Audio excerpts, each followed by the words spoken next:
بسم اللہ الرحمن الرحیم۔ جب میری شادی ہوئی اور میں اس گھر میں آئی تو میں نے سوچا تھا کہ میری زندگی ایک خوبصورت خواب کی مانند گزرے گی۔ نعمان میرے شوہر ایک آرمی آفیسر تھے، مضبوط، خاموش اور بہت محبت کرنے والے انسان۔ شادی کے ابتدائی دن بہار کے مانند تھے۔ میری ساس بھی بہت پیار سے پیش آتی تھی، خاص طور پر جب نعمان گھر ہوتے تو وہ مجھے اپنی بیٹی کہہ کر بلاتی تھی۔ وہ ہر معاملے میں میرا بہت خیال رکھتی تھی۔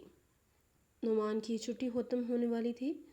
ہم دونوں جانتے تھے کہ اسے اپنی ڈیوٹی پر واپس جانا ہے، لیکن اس بار اس کے چہرے پر ایک عجیب سی سنگینی تھی۔ وہ پہلے سے بھی زیادہ خاموش رہنے لگا۔ وہ کبھی کبھی رات کو اٹھ کر اپنی بیٹی کو سینے سے لگائے گھٹوں بیٹھا رہتا، یہاں تک کہ جب میں نے اس سے پوچھا کہ کیا معاملہ ہے نعمان، کیا وہ پریشان ہے، تو وہ صرف مسکرا کر کہتا، اب تم دونوں کی عادت پڑ گئی ہے، اسی لیے مجھے جانا مشکل لگ رہا ہے۔ امینہ ہنس رہی تھی، لیکن نعمان کی آنکھوں سے آنسو بہنے لگے۔ میں کچھ لمحوں کے لیے پتھر کی مانند رہ گئی۔ میرے دل میں دھڑکن اٹھی۔ تم رو رہے تھے؟ میں نے آہستہ سے پوچھا۔ اس نے نظریں نہیں پھیری، بس خاموش رہا۔ نعمان کے جانے کے بعد گھر ویران ہو گیا تھا۔ ہر طرف خاموشی تھی، ہر کمرہ خالی لگتا تھا۔ ساس اب بھی آہستہ سے باتیں کرتی تھی، جیسے کچھ بدلا ہی نہ ہو۔ میں نے خود کو مصروف رکھنے کی کوشش کی، نعمان کی یادوں میں وقت گزارتی اور امینہ کو اپنے قریب رکھتی۔ نعمان کے جانے کے ایک ہفتے بعد میری ساس نے مجھے بازار بھیجا۔ 2 کلو آٹا، 1 کلو چینی اور صابن لے آؤ۔ ہاں، دیکھنا کہ زیادہ مہنگا نہ ہو۔ یہ پہلی بار تھا جب میں نے اکیلے گھر سے باہر قدم رکھا تھا۔ جب میں بازار گئی تو ہر طرف رونق تھی، لوگ خریداری میں مصروف تھے، لیکن میرے لیے سب کچھ بے رنگ لگ رہا تھا۔ شام کو واپسی پر میں نے دیکھا کہ میری ساس کسی سے فون پر بات کر رہی تھی۔ ان کا چہرہ بہت سخت اور پریشان تھا۔ جیسے ہی میں نے سامان باورچی خانے میں رکھا، وہ باہر آئیں اور اچانک نعمان کا نام سنا۔ ہیلو میری جان۔ میں ڈرائنگ روم کی طرف بھاگی۔ انہوں نے فون زمین پر پھینک دیا تھا۔ وہ دونوں ہاتھوں سے سر پکڑ کر بیٹھی تھی۔ کیا ہوا اماں، کس کا فون تھا؟ فوج کا تھا، وہ شہید ہو گیا ہے۔ میرے پاؤں تلے سے زمین نکل گئی۔ میں سر پکڑ کر بیٹھ گئی۔ میری بیٹی میرے سینے سے لگی تھی، میں کچھ نہ بول سکی۔ میری زبان بند سی ہو گئی تھی۔ کچھ لمحوں بعد میں اٹھی، بیٹی کو گود میں اٹھایا، کمرے میں گئی اور دروازہ بند کر لیا۔ میں نے کسی سے کچھ نہیں کہا، بس اللہ تعالیٰ سے پوچھتی رہی، کیوں اتنی جلدی؟ کیوں اگلے 2 دن فوجی افسان اس کے گھر کے دروازے پر بات کرنے آئے؟ میری ساس نے ان سے دروازے پر ہی بات کی، میں اندر ہی رہی۔ وہ بار بار کہہ رہی تھیں کہ ہم جاتے ہیں، ہمیں اطلاع مل چکی ہے، یہ اللہ کی مرضی ہے۔ 3 دن بعد میرے بھائی ساجد انگلینڈ سے آئے۔ وہ ہوائی اڈے سے سیدھے ہمارے گھر پہنچے۔ مجھے دیکھتے ہی گلے لگا لیا۔ میں خاموش تھی، آنکھوں سے آنسو بہتے رہے۔ اس نے مجھے کچھ دیر اکیلے کمرے میں بٹھایا اور ساس کے بارے میں ایک الگ بات کی۔ اس کے چہرے پر عجیب تاثرات تھے، جیسے وہ ہر سوال کا عجیب جواب دے رہی ہوں۔ رات کو ساجد میرے کمرے میں آیا۔ مہرین، میں تمہیں اور امینہ کو ساتھ لے جانا چاہتا ہوں۔ اب تمہارا یہاں کیا کام ہے؟ یہ جگہ تمہارے لیے ٹھیک نہیں، میں سب کا انتظام کر لوں گا۔ میں نے آہستہ سے کہا، یہ نعمان کا گھر ہے، یہاں اس کی چیزیں ہیں، اس کی خوشبو ہے، میں کیسے چھوڑ سکتی ہوں؟ اپنی بیٹی کے بارے میں سوچو، وہ اب تمہاری پوری دنیا ہے، اسی لیے میں نہیں جا رہی۔ میں نہیں چاہتی کہ نعمان کی بیٹی اس کے بغیر کسی دوسرے ملک جائے۔ میں نے یہیں رہنا ہے۔ اور ساجد نے کچھ دیر خاموشی سے میری بات سنی اور پھر سر ہلایا۔ اگر کبھی میری ضرورت پڑے تو میں ہمیشہ تمہارے ساتھ ہوں۔ 2 دن بعد وہ واپس چلا گیا۔ جانے سے پہلے اس نے مجھے کچھ پیسے بھی دیے، جب تک حکومت کی طرف سے کوئی معاوضہ یا پنشن شروع نہیں ہو جاتی تم اس سے کام چلا سکتی ہو۔ میں نے وہ پیسے لے کر الماری میں رکھ دیے۔ اب میں نعمان کی بیوہ تھی۔ زندگی کا ایک نیا صفحہ شروع ہو گیا تھا۔ لوگ میرے پاس تعزیت کے لیے آتے تھے، لیکن ہر ایک کے چہرے پر وہی اداسی تھی۔ سب صرف رسومات ادا کر رہے تھے، میں یہ کر رہی تھی۔ بہت جلد میری ساس نے مجھے کہنا شروع کیا، لوگوں سے ملنا جلنا کم کرو، یہ تمہارا وقت ہے لوگوں سے دور رہنے کا، تمہارا شور مر چکا ہے۔ میں مان گئی، حالانکہ کچھ عورتیں صرف دکھاوا کرنے آئی تھیں۔ ایک دن میری پڑوسن ثانیہ آئی، اس نے امینہ کے لیے کپڑے خریدے تھے۔ جیسے ہی وہ مجھ سے ملی اور گئی میری ساس رونے لگی۔ تمہیں شرم نہیں آتی؟ لوگ کیا کہیں گے؟ تمہارا شوہر مر چکا ہے اور تم ہنستی ہوئی باتیں کر رہی ہو۔ میں خاموشی سے بولی، میں نے کوئی غلطی نہیں کی، ثانیہ بھی تمہارے ساتھ بیٹھی تھی، تم نئی بیوہ ہو، تمہارے کچھ اصول ہیں۔ اسی دن سے مجھے احساس ہو گیا کہ اب ہر معاملے میں مجھے ذلیل کرنے کی کوشش کی جائے گی۔ ایک دن ساس نے میرا موبائل لے کر کہا کہ یہ فون مجھے دے دو، جب تک تم بیوہ ہو اب تمہیں اس کی ضرورت نہیں۔ لیکن اپنے بھائی سے کیسے بات کروں گی؟ ضرورت پڑی تو میں تمہیں اپنے فون سے بات کروا دوں گی۔ میں خاموش ہو گئی، میرے دل میں کچھ تھا، میں ٹوٹ چکی تھی، لیکن کچھ زبان پر نہیں لائی۔ میری بیٹی بیمار پڑ گئی اور اسے بخار آ گیا۔ جب میں نے دوا لانے کی بات کی تو ساس نے جواب دیا کہ بس ہلکا سا بخار ہے اور خود ہی ٹھیک ہو جائے گا، بلا ضرورت خرچ کرنے کی ضرورت نہیں۔ اس رات میں نے خود کپڑا پانی میں بھگو کر اس کے ماتھے پر رکھا۔ بیٹی کی آنکھیں بند تھیں، وہ بس ہچکیاں لے رہی تھی۔ میرا دل نعمان سے بھر گیا۔ کیا تم ہوتے تو ایسا ہوتا؟ میں نے نعمان کے کپڑے نکالے جو ابھی تک الماری میں تھے، انہیں صاف کیا، پھر تہہ کر کے ایک طرف رکھ دیا۔ ہر قمیص کو چھوتے ہوئے ایسا لگتا تھا جیسے وہ ابھی دروازے سے واپس آ جائے گا۔ کچھ دنوں بعد میری ساس نے سارا کچن کا کام مجھے سونپ دیا۔ اس نے کہا، میں تھک گئی ہوں، اب تم سب سنبھالو۔ میں نے سر ہلایا، کوئی سوال نہیں کیا۔ میں جانتی تھی کہ یہ صرف آغاز ہے، لیکن میرا ارادہ واضح تھا اور میرا دل مضبوط تھا کہ میں اپنی بیٹے کے ساتھ نعمان کے اعتماد اور اس کی دہلیز پر کھڑی تھی۔ میں نہیں جانتی تھی کہ آنے والے دنوں میں مجھ پر اور کتنے امتحانات آئیں گے، لیکن میں تیار تھی، مگر خاموش رہی۔ کھانے پینے کی صورتحال بھی اب عجیب ہونے لگی تھی، حالانکہ اندر سے مضبوط تھی۔ ساس اپنے لیے ہوٹل سے کھانا منگواتی اور میرے لیے صرف تھوڑی سی سبزی اور بچی ہوئی روٹی ہوتی، اور کبھی کچھ بھی نہیں ہوتا۔ میں نے بچی ہوئی رقم سے اپنی بیٹے کے لیے بسکٹ کا ایک ڈبہ خریدا۔ ساس نے یہ دیکھ کر غصے سے کہا کہ یہ کیا اسراف ہے، تمہیں کس نے اجازت دی اس فضول خرچی کی؟ میں نے کہا، ساس اماں، میں نے امینہ کے لیے خریدا ہے، میں خود کچھ نہیں کھا رہی۔ اس نے کہا، آج سے اگر تم اسے ایسی عادتیں ڈالو گی تو کل کیا کرے گی؟ بھوکی رہے گی تبھی تو برداشت کرنا سیکھے گی۔ ایک دن میں نے کہا، اماں اگر آپ چاہیں تو میں گھر کے خرچے کا حساب کتاب تحریری طور پر رکھ سکتی ہوں۔ اس نے کہا، اچھا اب تم مجھے حساب سکھاؤ گی؟ صرف 2 دن ہوئے ہیں آئے ہوئے اور آنکھیں دکھانے لگی ہیں۔ میں پھر خاموش ہو گئی۔ خاموشی میری ڈھال تھی۔ اب جب میری بیٹی میری گود میں سمٹ کر سوتی تھی تو مجھے لگتا تھا کہ یہ دنیا کی سب سے قیمتی چیز ہے جو مجھے مکمل کرتی ہے۔ ایک دن میری ساس نے مجھ سے کہا کہ جیسے ہی عدت کے دن ختم ہوں گے، یا تو تم خود کام پر جاؤ گی یا میں تمہیں پالوں گی۔ میں تم دونوں کا گھریلو کام کروں گی، باقی جیسا آپ کہیں گی ویسا کروں گی۔ میں نے کہا، تم کرو گی؟ کیوں نہیں کرو گی؟ مفت کی روٹی کھانے کے دن ختم ہو گئی۔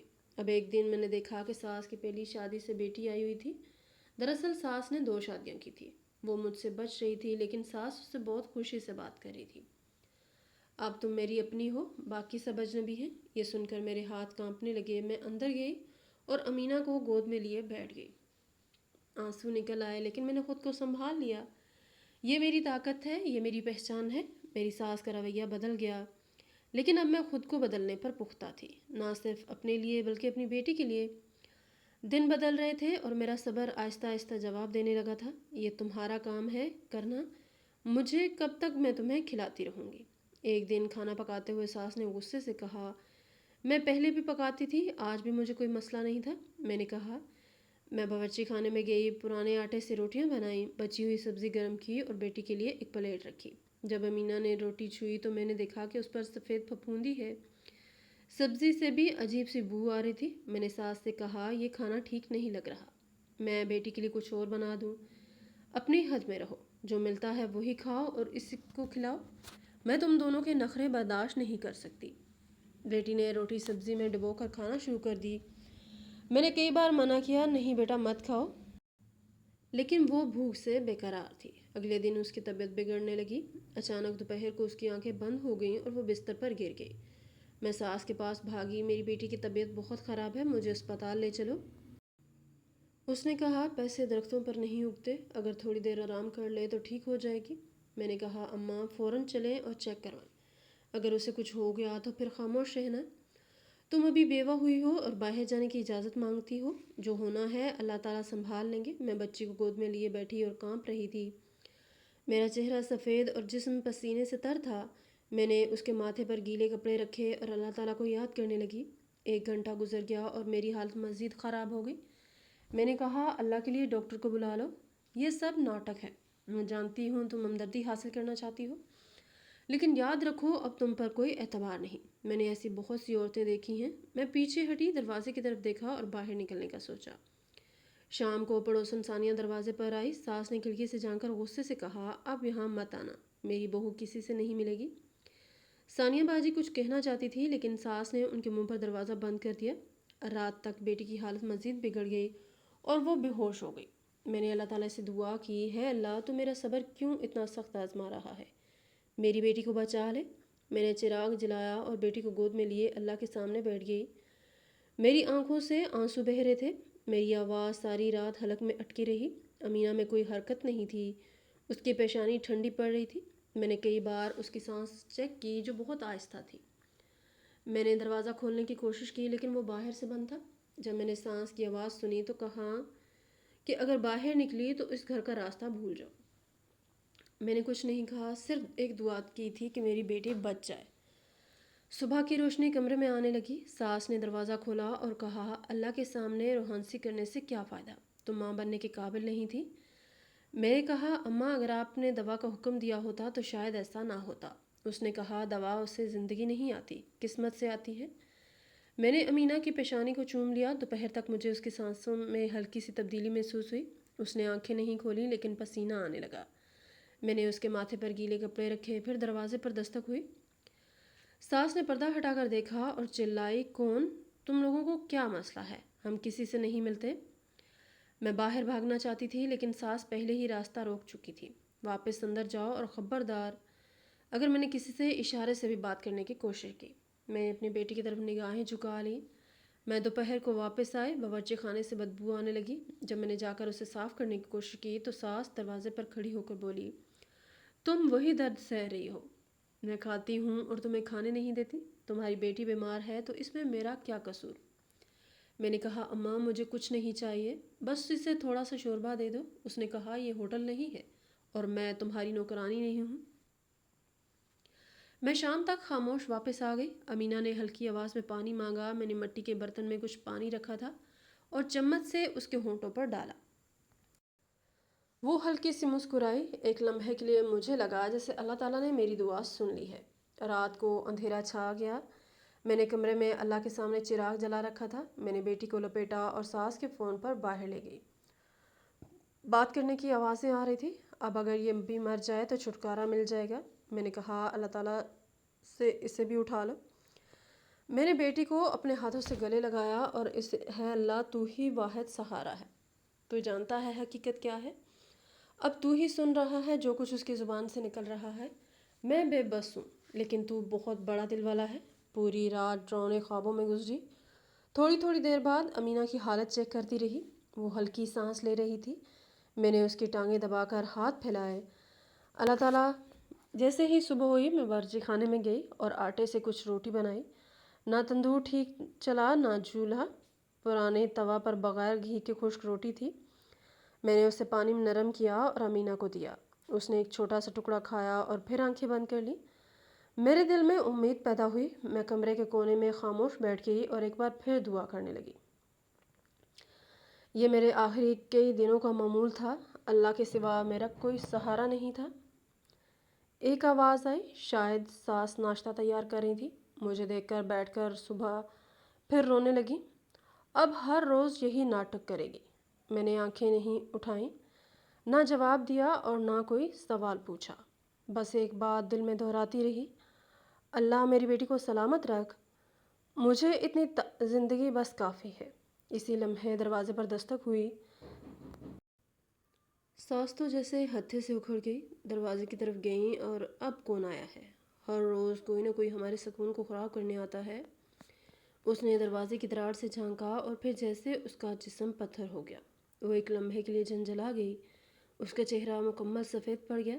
جب میں کمرے سے باہر آئی تو ساس کی نظریں دروازے کے باہر جمی ہوئی تھیں۔ کون ہے اماں؟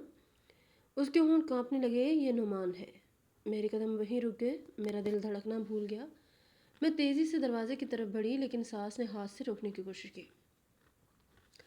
دروازہ کھلا اور نعمان میرے سامنے کھڑا تھا۔ اس کے چہرے پر تھکاوٹ تھی، داڑھی بڑھ گئی تھی لیکن آنکھوں میں وہی چمک تھی۔ وہ زندہ تھا۔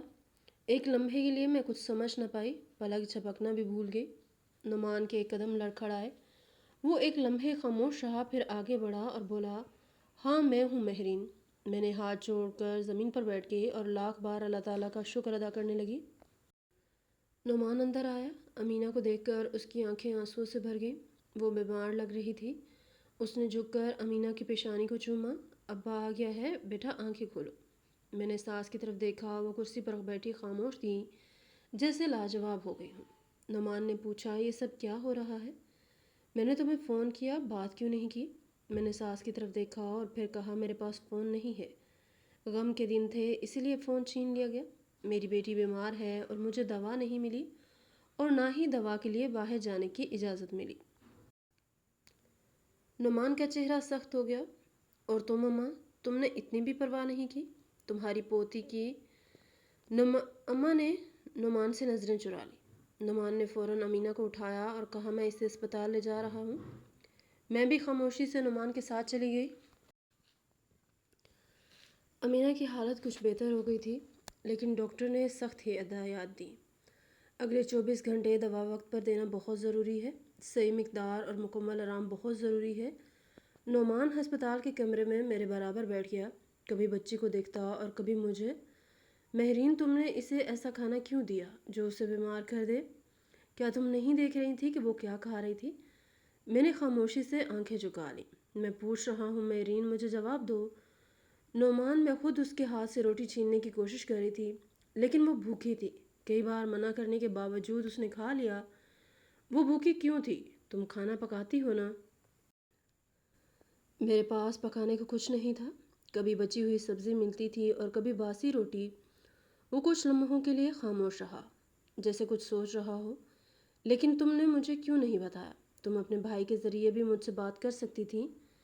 میرے پاس فون نہیں تھا۔ میں نے تمہیں بتایا کہ غم کی اس گھڑی میں اماں نے فون بھی چھین لیا تھا۔ مجھے باہر جانے کی بھی اجازت نہیں تھی۔ تمہاری اماں کو لگتا تھا کہ اگر میں کسی سے بات کروں گی تو بے حیائی ہوگی۔ نعمان کے چہرے کا رنگ بدلنے لگا۔ تم نے یہ سب باتیں مجھے پہلے کیوں نہیں بتائیں؟ تمہیں کیسے بتاتی، جبکہ تمہیں تو نعمان دشمن کے ہاتھوں سے شہید کر دیا گیا تھا۔ پانی کا گلاس گر گیا۔ اس نے اپنے ماتھے پر ہاتھ رکھا اور کہا، مجھے ہیڈ کوارٹر سے ابھی پتہ چلا ہے کہ میری شہادت کی خبر غلط فہمی تھی۔ دراصل مجھے لاپتہ بتایا گیا تھا اور لاش کا کوئی پتہ نہیں تھا۔ پھر یہ جھوٹی شناخت کیسے ہوئی؟ یہ سوال ہے۔ نعمان، جس دن یہ اطلاع امی نے خود فون پر سنا اور پھر رونا شروع کر دیا۔ انہوں نے کسی کو فون کرنے کی اجازت نہیں دی، سب کو بتا دیا کہ تم شہید ہو گئے ہو۔ نعمان، یہ سن کر ہسپتال کا کمرہ اچانک بہت بڑا اور خاموش ہو گیا۔ میں نے بیٹی کی طرف دیکھا، وہ ابھی تک بے ہوش پڑی تھی۔ نعمان اٹھا اور باہر چلا گیا۔ کچھ دیر بعد واپس آیا اور بولا کہ ڈاکٹر کہہ رہے ہیں کہ بیٹی نے کچھ زہریلا کھانا کھا لیا ہے۔ عام طور پر یہ باسی سبزی یا پرانا کھانا کھانے سے ہوتا ہے۔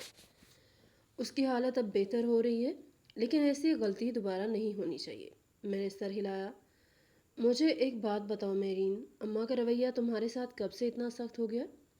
جس دن ساجد واپس گیا اس کے بعد ہی ان کی باتوں میں فرق آیا۔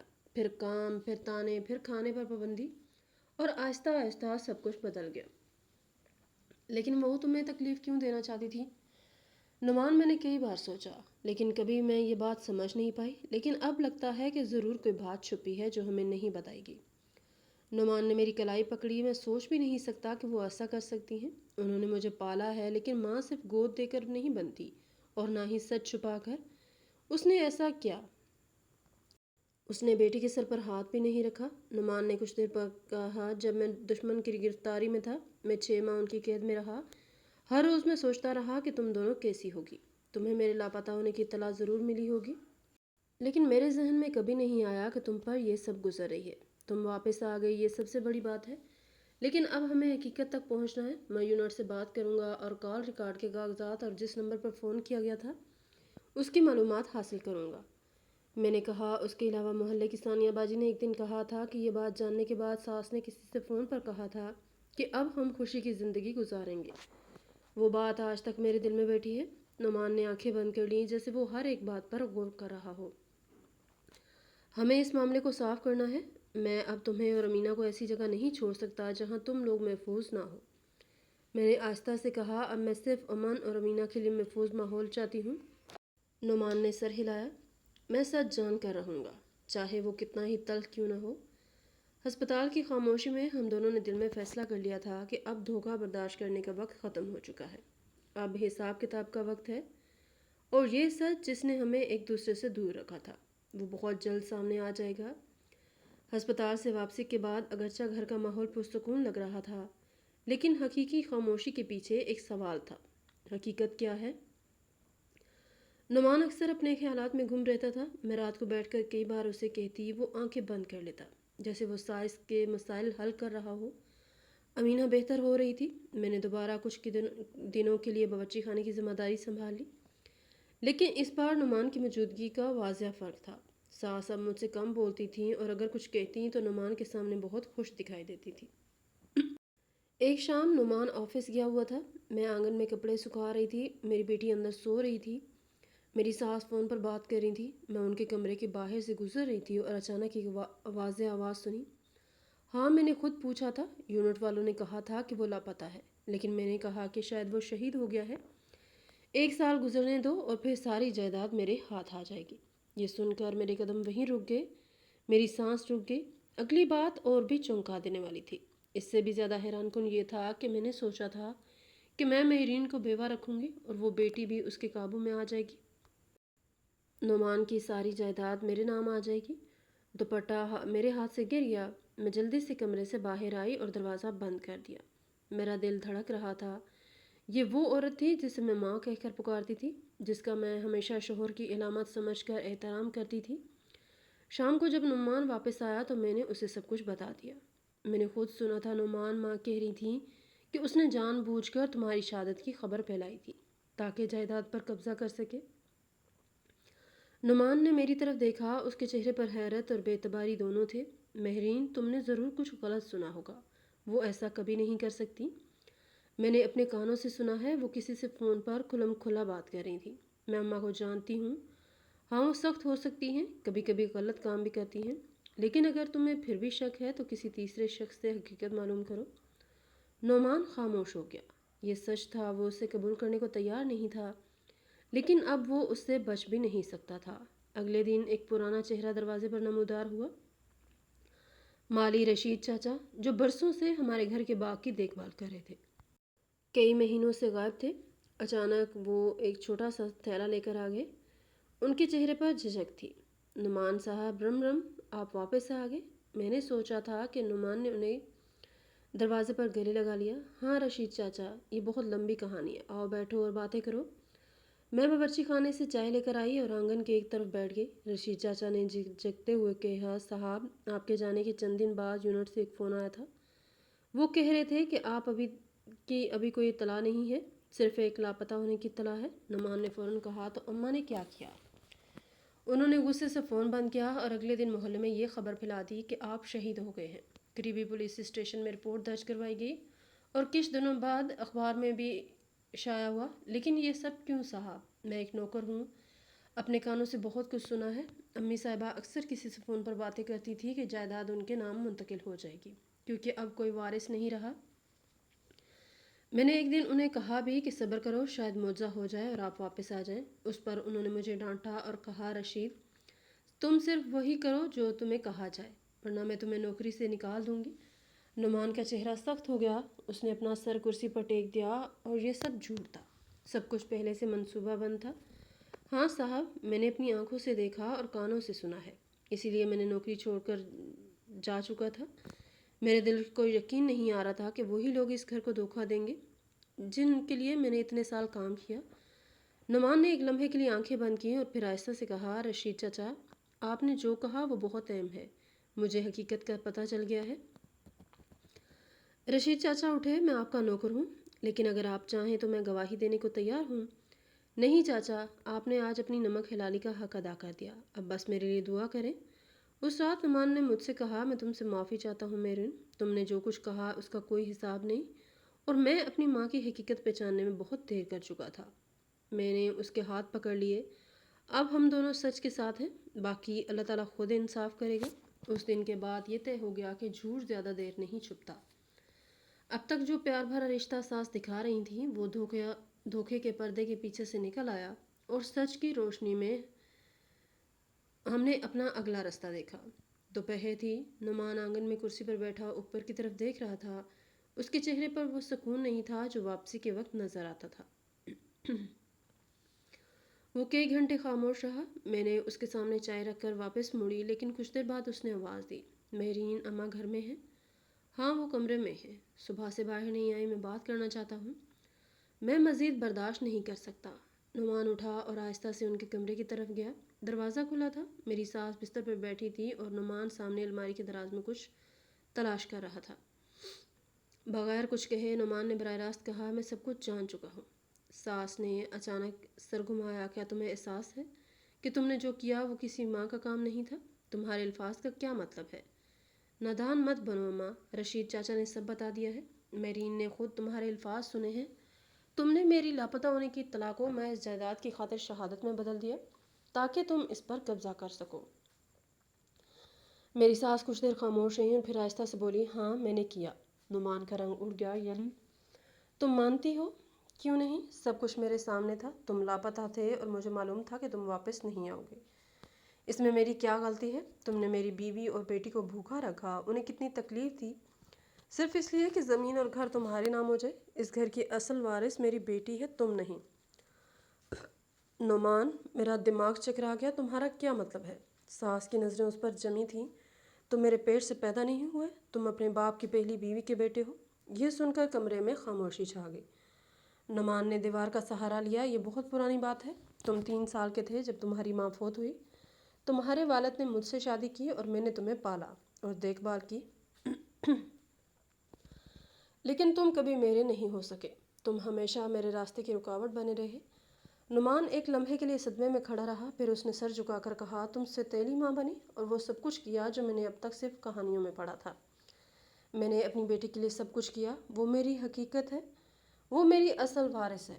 اچھا، تو وہ بیٹی جو شادی کے بعد تمہیں چھوتی بھی نہیں، وہ بس کچھ دنوں کے لیے مجھ سے ناراض ہے۔ آخر وہ میری حقیقی بیٹی ہے تو وہ میرے پاس ہی آئے گی۔ نعمان دروازے کی طرف بڑھا، پھر مڑا۔ تم اپنی بیٹی کے بارے میں فکر مند تھیں، لیکن تم نے یہ نہیں سوچا کہ جس بیٹی کو تم ماں کہہ کر بلاتی تھیں، تم ہمیشہ اسے اپنا دشمن سمجھتی رہیں۔ کب اس کے بارے میں سوچا جو میں نے ہوش میں کیا؟ ہوش میں کیا تم نہیں سمجھو گے؟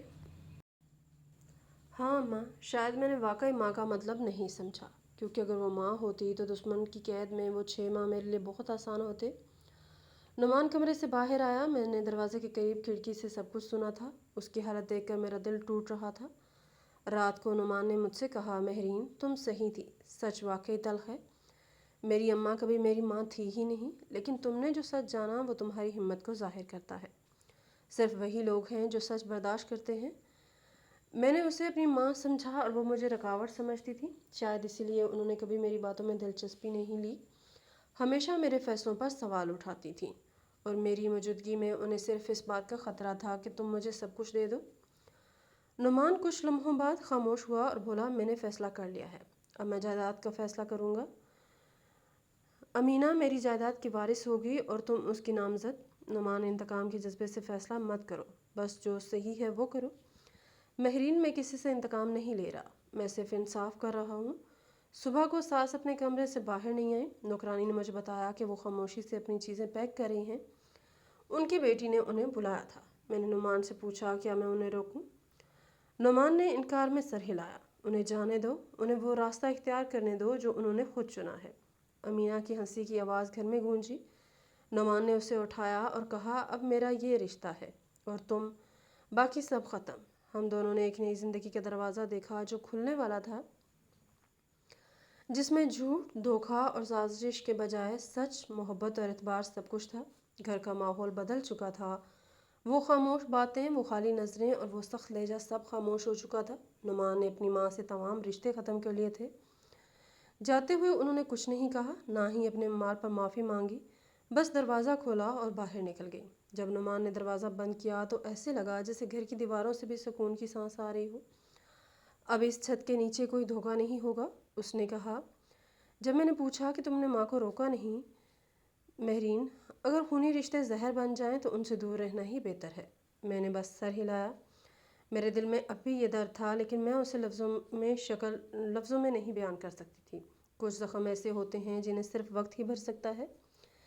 پہلے ہفتے ساس کی کوئی خبر نہیں آئی۔ نعمان نے بھی کسی کو بھیجنے یا ان کی خیریت پوچھنے کی ضرورت محسوس نہیں کی۔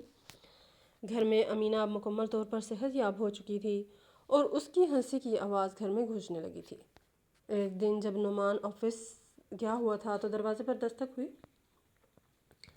میں نے دروازہ کھولا تو پڑوسن ثانیہ باجی سامنے کھڑی تھی۔ مہرین، میں نے سنا ہے امی صاحبہ اپنی بیٹی کے گھر چلی گئی ہیں۔ ہاں، یہ ٹھیک کہا سنا ہے، میں نے کہا۔ وہاں بھی ان کا جھگڑا ہوا؟ بیٹی نے کہا کہ میں تمہاری خدمت کے لیے نہیں ہوں۔ میں نے دروازہ تھوڑا اور کھولا اور انہیں اندر بلا لیا۔ آپ نے بیٹی کے بارے میں بھی بتایا؟ کیا شکایت کر سکتے ہیں؟ جو ماں نے زندگی میں دیا وہ واپس آ گیا۔ ثانیہ باجی کچھ دیر بیٹھی اور پھر چلی گئی۔ اسی دن شام کو نعمان تھکا ہارا گھر آیا۔ میں نے اسے بتایا کہ بیٹی نے بھی اماں کا ساتھ چھوڑ دیا ہے۔ اب مجھے کسی چیز پر حیرانی نہیں ہوتی۔ اگلی صبح دروازے پر دستک ہوئی۔ میں نے پردہ ہٹا کر دیکھا تو ساس کھڑی تھی، ہاتھ میں چھوٹا سا تھیلا، چہرہ دھندلا سا۔ جب میں نے دروازہ کھولا تو وہ ایک لمحے خاموش رہیں اور پھر بولی، مہرین، یہ وہ دروازہ ہے جہاں میں نے اپنی واپسی ممکن پائی۔ میں پیچھے ہٹی کہ اندر آئیں، نعمان ابھی آفس میں ہے۔ وہ اندر آئیں اور آنگن میں بیٹھ گئیں جیسے برسوں کی تھکاوٹ ہو۔ میں نے پانی دیا، آہستہ سے پیا، پھر تھیلے سے 2 جوڑے کپڑے نکال کر کونے میں رکھے۔ میری بیٹی نے کہا، یہ گھر میرے شوہر کا ہے، تمہارا نہیں، واپس جاؤ جہاں سے آئی ہو۔ میں خاموشی سے سنتی رہی۔ میں تم سے معافی بھی نہیں مانگ سکتی مہرین، کیونکہ کچھ رشتے ایسے ہوتے ہیں جو معافی سے قائم نہیں ہوتے۔ ہم معاف کر دیتے ہیں، ہم نفرت نہیں رکھتے، لیکن اعتبار وہی ہے جہاں برقرار رہے۔ رشتے صرف الفاظ سے نہیں بنتے۔ اماں، انہوں نے میری طرف دیکھا۔ شاید برسوں میں پہلی بار ان کی آنکھوں میں خالی پن تھا۔ مجھے کسی کمرے کے کونے میں جگہ چاہیے، بس جب تک میں زندہ ہوں۔ یہ گھر نعمان کا ہے، جو فیصلہ ہوگا، لیکن تمہیں ضرور روٹی اور چھت ملے گی۔ شام کو نعمان آیا اور میں نے خاموشی سے سب بتا دیا۔ وہ کچھ دیر خاموش بیٹھا رہا اور پھر آہستہ سے بولا، میں اسے سوتیلی ماں کے بجائے ایک بوڑھی عورت کے طور پر دیکھنا چاہتا ہوں، جو اپنی زندگی کے فیصلوں کی قیمت ادا کر رہی ہے۔ تو کیا وہ یہاں رہ سکتی ہیں؟ وہ یہاں رہیں یا نہیں، لیکن میرا فیصلہ نہیں، بلکہ امینہ کا ہوگا۔ وہ اماں کی گود میں جائے گی۔ اگر وہ چاہے گی تو اماں کو پوتی ملے گی، ورنہ صرف چھت اور روٹی۔ میں نے یہ بات اماں کو بتائی، انہوں نے کچھ نہیں کہا، بس آنگن کے کونے میں جا کر بیٹھ گئی، خاموشی سے بیٹھی رہیں۔ کئی دن گزر گئے۔ ایک شام امینہ خود ان کے پاس گئی اور اپنا سر ان کی گود میں رکھ دیا۔ اماں کے ہاتھ وہیں رک گئے۔ میری آنکھیں بھیگ گئی۔ میں نے وہ منظر دیکھا اور دل میں کہا، اللہ تعالیٰ تو نے مجھے معاف کرنا سکھایا اور یہ بچی ہمارے درمیان پل بن گئی۔ ہم نے انہیں ایک کمرہ دیا جہاں وہ رہنے لگی۔ ان کے لیے الگ بستر رکھے گئے، ان کے لیے الگ برتن رکھے گئے۔ کوئی الزام نہیں دیا، کوئی طعنہ نہیں دیا، کیونکہ اگر طوفان کے بعد جو سکون آتا ہے وہ خاموشی میں جذب ہو جائے تو دل میں روشنی بیٹھ جاتی ہے، اور وہ روشنی ہمیں گہرے اندھیرے سے بچاتی ہے۔ ہمیں لگا کہ شاید اماں کا دل بدل گیا ہوگا۔ گھر میں پہلے جیسا شور نہیں تھا، نہ وہ خاموش زہریلی خاموشی تھی۔ ایک عجیب سا ماحول تھا، جیسے ہر کوئی ہر قدم احتیاط سے اٹھا رہا ہو۔ میری ساس اب بھی آنگن کے کونے میں بیٹھتی تھی، زیادہ تر خاموش۔ میں ہر صبح ان کے لیے چائے رکھتی، جواب میں وہ صرف نظریں جھکا لیتی تھی۔ امینہ مکمل طور پر صحت مند ہو چکی تھی۔ وہ گھر میں دوڑتی، کھیلتی اور سب سے باتیں کرتی، سوائے اپنی دادی کے۔ شاید بچہ ہونے کے باوجود اس نے سب کچھ محسوس کر لیا تھا۔ ایک دن نعمان آفس سے جلدی آیا۔ میں باورچی خانے میں تھی تو اس نے کہا، مہرین، میں چاہتا ہوں کہ ہم سب ایک ساتھ کھانا کھائیں، جیسے پہلے کھایا کرتے تھے۔ میں نے کہا، ٹھیک ہے، میں کھانا تیار کرتی ہوں۔ نہیں، تم بھی ساتھ بیٹھو، میں اور امینہ سب ایک ساتھ کھائیں گے، اور اماں کو بھی بلا لو۔ پھر میں رک گئی، آہستہ سے کہا، اگر وہ آئیں تو؟ نعمان خود اماں کو بلانے گیا۔ اماں الماری میں کچھ رکھ رہی تھی۔ جیسے ہی نعمان کمرے میں گیا، پتہ نہیں وہ کیا پوش تھی جسے انہوں نے چھپا لیا۔ نعمان نے ان کے عمل کو نظر انداز کیا اور کہا، اماں، آج سب کے ساتھ بیٹھیں، بہت دن ہو گئے ہم نے ڈائننگ ٹیبل پر ساتھ نہیں کھانا کھایا۔ انہوں نے سر اٹھا کر نعمان کی طرف دیکھا، کچھ کہنا چاہا، پھر خاموشی سے اٹھ کر آ گئے۔ ہم سب نے ڈائننگ ٹیبل پر رکھا کھانا کھایا۔ میں نے سبزی، چاول اور روٹیاں بنائیں۔ امینہ نے اپنی پلیٹ اماں کی طرف بڑھائی۔ دادی یہ آپ کے لیے ہے۔ اماں کے چہرے پر گہری مسکراہٹ آ گئی۔ ٹھیک ہے میری بیٹی، کھاتے ہوئے نعمان نے کہا، اماں میں نے آپ سے بہت شکایات کی ہیں، شاید آپ بہت سخت ہو گئی ہیں، لیکن اب میں چاہتا ہوں کہ ایک بار پھر ہم نئے سرے سے شروع کریں۔ انہوں نے جواب میں کچھ نہیں کہا، بس سر ہلایا۔ شاید انہیں الفاظ کے ساتھ معافی مانگنے کی ہمت نہیں تھی، لیکن ان کی خاموشی سب کچھ کہہ رہی تھی۔ ہمیں لگا جیسے وہ دل سے شرمندہ ہے، بس الفاظ ان کی شرمندگی کو رنگ دینے کی مہارت نہیں رکھتے۔ رات کو نعمان نے مجھ سے کہا، میرین مجھے تمہیں ایک بات بتانی ہے۔ میں نے غور سے دیکھا اور کہا، کہو۔ میں جانتا ہوں کہ تم نے حد سے زیادہ برداشت کیا ہے، لیکن آج ہم نے ساتھ ڈنر کیا، یہ تمہارے صبر کا نتیجہ ہے۔ اگر تم میں انتقام کا جذبہ ہوتا تو شاید یہ سب ممکن نہ ہوتا۔ میں نے کہا، میں نے صرف یہ سوچا کہ امینہ کو ایسا گھر ملے جہاں سکون ہو۔ ایک لڑکی کے لیے اپنوں کا ساتھ ہی سب کچھ ہے۔ نعمان خاموش ہو گیا، لیکن اس کی آنکھوں میں شکر گزاری واضح تھی۔ اس دن سے اماں نے آہستہ آہستہ خود کو بدل لیا۔ اب وہ ہر شام امینہ کو کہانیاں سناتی، اس کے بالوں میں تیل لگاتی اور خود سے کم بولتی۔ شاید وہ اپنی زندگی کو صحیح سمت میں موڑنے کی کوشش کر رہی ہیں۔ امینہ بھی دادی کے ساتھ اچھا محسوس کرنے لگی۔ ایک دن بولی، امی دادی بہت اچھی ہیں، اب وہ مجھے ڈانٹتی بھی نہیں ہیں۔ میں نے مسکراتے ہوئے کہا، کیونکہ اب وہ واقعی تم سے محبت کرتی ہیں۔ ایسا لگا جیسے زندگی نے نیا موڑ لے لیا ہو۔ نعمان کی واپسی، سچ کا انصاف اور بکھرے ہوئے خاندان کا ملاپ، یہ سب ایک معجزہ تھا۔ ایک شام اماں نے گھر کے تمام لوگوں کو جمع کیا۔ میں نے اس گھر میں بہت سے غلط فیصلے کیے اور رشتوں کو آزمایا، لیکن مہرین اور نعمان، تم دونوں نے مجھے معاف کر دیا اور میرا دل بہت ہلکا کر دیا۔ اس عمر میں صرف دعا کر سکتی ہوں کہ اللہ تعالیٰ تمہیں ہمیشہ خوش اور سلامت رکھے۔ اماں کی باتوں نے میرے دل کو چھو لیا، لیکن مجھے نہیں معلوم کہ کیوں نعمان کے چہرے پر ایک عجیب سی بے چینی تھی، جیسے وہ اب بھی بے سکونی کی حالت میں ہو۔ ایک دن اماں نے کہا، اپنی مرضی سے پہلی بار باورچی خانے میں قدم رکھا۔ یہ وہ وقت تھا جب ایک اور راز ظاہر ہونے والا تھا۔ میں باورچی خانے میں کام کر رہی تھی، جب میں نے پیچھے مڑ کر دیکھا تو اماں دروازے پر کھڑی تھی۔ انہوں نے میری طرف دیکھا، مسکرائیں اور کہا، مہرین میں چاہتی ہوں کہ آج چائے میں بناؤں۔ ان کے لہجے میں ایک عجیب سا سکون تھا، اس لیے میں انکار نہ کر سکی۔ ہاں چائے بناتے ہوئے انہوں نے کہا، تم نہ صرف میری بہو ہو بلکہ تم نے بیٹی بن کر میرے حقوق ادا کیے ہیں۔ تم نے اس گھر کو جوڑ دیا جسے میں نے توڑنے کی کوشش کی تھی۔ میں نے کچھ نہیں کیا اماں، وقت نے مجھے یہ سب سکھایا ہے۔ میں باورچی خانے سے نکلی، نعمان گھر میں تھا۔ میں دوسرے کمرے میں جا کر اپنے کام میں مصروف ہو گئی۔ تھوڑی دیر بعد اچانک نعمان کی آواز سنی، اماں میں نے آپ سے یہ توقع نہیں کی تھی۔ میں فوراً باورچی خانے کی طرف بھاگی اور کچھ دوائیاں فرش پر بکھری پڑی پائیں۔ وہ بکھری پڑی تھیں اور اماں خوف سے کانپ رہی تھیں۔ نعمان غصے سے افسوس کے مخلوط جذبات کے ساتھ کھڑا تھا اور بولا کہ آپ نے ابھی تک اپنا دل صاف نہیں کیا تھا۔ میں کیسے نہ سمجھتا کہ آپ بدلی نہیں ہیں۔ آپ اب بھی مجھ سے اتنی ہی نفرت کرتی ہیں، اسی لیے آپ نے ہم سب کو تباہ کرنے کی کوشش کی۔ یہ سب سن کر میرے پاؤں تلے سے زمین نکل گئی۔ اماں ہاتھ جوڑ کر معافی مانگ رہی تھی، لیکن نعمان نے صاف الفاظ میں کہا، اب میں آپ پر اعتماد نہیں کر سکتا، آپ کو یہ گھر چھوڑنا ہوگا۔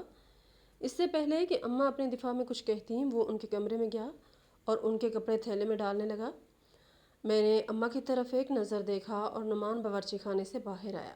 ہم انہیں اس امید پر بوڑھوں کے گھر چھوڑ آئے کہ جنہیں حالات سبق نہ سکھا سکے، شاید وقت اور رشتوں کا فاصلہ انہیں سبق سکھا دے گا، شاید ان کا دل بدل جائے اور ان کے دل سے یہ نفرت ختم ہو جائے۔ اماں کی آنکھوں میں جاتے وقت آنسو تھے، شاید سچ کی وجہ سے یا شاید کسی اور دھوکے کی وجہ سے۔ اب میں بھی نہ سمجھ پائی۔ ان کے جانے کے بعد کچھ دنوں تک گھر کا ماحول بہت اداس رہا۔ امینہ بھی انہیں بہت یاد کرتی رہی، لیکن آہستہ آہستہ سب نارمل ہو گیا۔ اس رات نعمان نے میری طرف دیکھا اور کہا، میں الفاظ میں نہیں بیان کر سکتا کہ تم نے میری زندگی کیسے بدل دی۔ میں نے کہا، اگر ہم نے سچ کے راستے پر چلنا نہ سیکھا ہوتا تو آج ہم سب ساتھ نہ ہوتے۔ وہ ہنس پڑا، یہ تمہاری خاصیت ہے میرین، تم نے ہر صورتحال میں خود کو قابو میں رکھا۔